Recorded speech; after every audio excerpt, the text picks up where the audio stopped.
This is section 3.1, Solving Systems of Equations. Our objective today is I can solve a system of equations by graphing. A system of equations is two or more equations with the same variables. To solve a system of equations with two variables, find the ordered pair that satisfies all of the equations. That means we're looking for what is the point where the graphs cross. In example 1, we're going to solve by graphing. For these examples, any type of graphing, we're going to convert all of the equations to slope-intercept form, and then we're going to graph them. Then we're going to look for which point are they intersecting at. So just a reminder, slope-intercept form that we're going to be using is y equals mx plus b, and that's what we want to convert every single one of our equations into. So on our first example, we have 2x minus y equals -1. So to be able to get this into slope-intercept form, we're going to subtract 2x from both sides. So we're going to be left with -y equals -2x minus 1.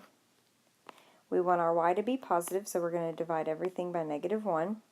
So we end up with the equation y equals 2x plus 1. Remember our second number, which in this case is a 1, is our y-intercept, and our 2, whatever's in front of our x, is going to be our slope. So I'm going to go ahead and write our slope as a fraction, which is going to help us out. And I'm going to go ahead and graph. So since the y-intercept is 1, I can go up and graph at 1 on our y-axis, and then I'm going to move up 2 over 1, up 2 over 1, up 2 over 1. Remember, I can also move down 2 and to the left 1, down 2 and to the left 1.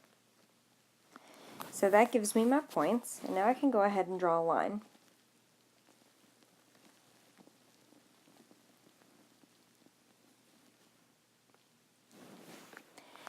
Now I need to worry about my second graph. So for my second one, I have 2y plus 5x equals -16. Again, I'm going to get this in slope-intercept form. First, I'm going to subtract 5x on both sides so that I have 2y equals -5x minus 16. I'm going to divide everything by 2, so I'm going to end up with y equals -5 over 2x minus 8. So for graphing, I'm going to go down 8 for my y-intercept.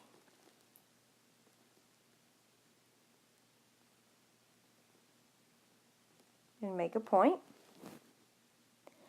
And then I need to worry about my slope. So I would move down 5 and to the right 2, but that's going to take me off my graph. So I'm going to move up 5 and to the left 2.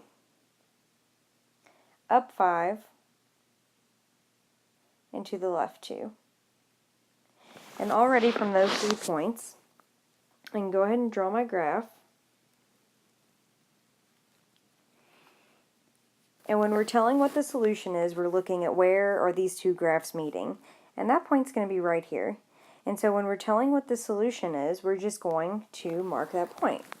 And in this case, it looks like that point is going to be at -2, comma, -3. So in order to get to that point, we'd move to the left 2, which would be -2, and then down 3, which would be -3. So our final answer is going to be -2, -3. So for each of the graphs, they're going to work that way. All we're doing is putting them into slope-intercept form, graphing them, and seeing where they cross. Now, we can have 3 different things that we're going to be seeing with these graphs. Systems can be classified by the number of solutions that they have. A system of equations is consistent if it has at least one solution. It's going to be inconsistent if it has no solutions. If it has exactly one solution, it's going to be an independent graph, and if it has infinite number of solutions, it is dependent. So let's go ahead and look at what that means. So the first one I want to take a look at, we know that something's going to be consistent if it has at least one solution. So when we're looking at a consistent graph, if we have one line, and then we have a second line that crosses at exactly 1 point. So if we see this one crosses at only 1 point, we know that this one is going to be consistent, and since it has that one solution, it's going to be independent.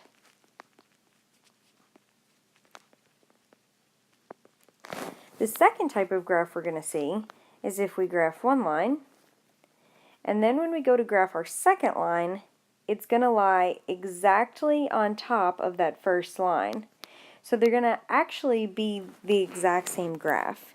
Now, this means that there's tons of solutions. There's a solution here, here, here, here, here, all over. So this one is going to be consistent because there are solutions to this particular graph. However, instead of it being independent, it's going to be dependent because there's an infinite number of solutions.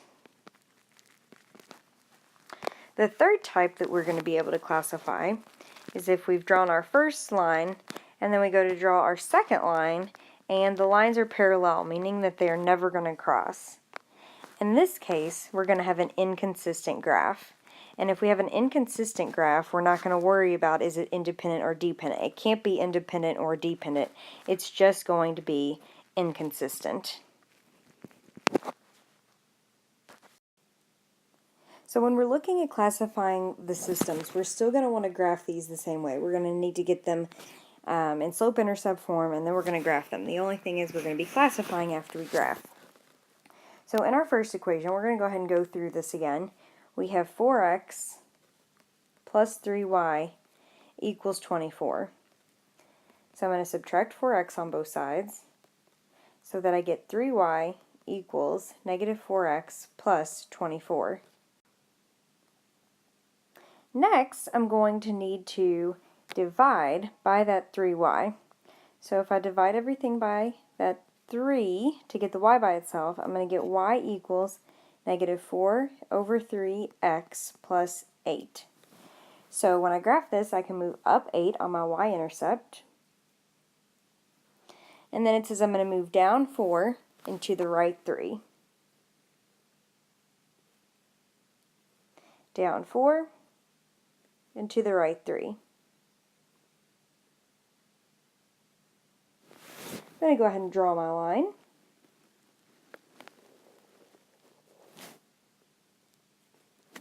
And now I can worry about that second line I need to draw. So I have 3x plus 5y equals 30. I'm going to subtract 3x on both sides so that I have 5y equals negative 3x plus 30.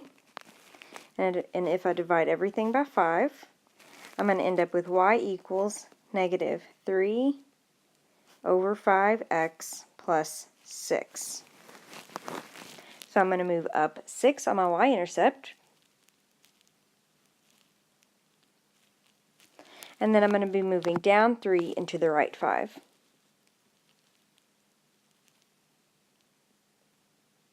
And down 3 and to the right 5. So if I draw my line here, I can see that these graphs are going to cross in exactly one location, right here. So when classifying, I can go ahead and say that this one is going to be consistent because it does have a solution, and since it only has one solution, it's going to be consistent and independent.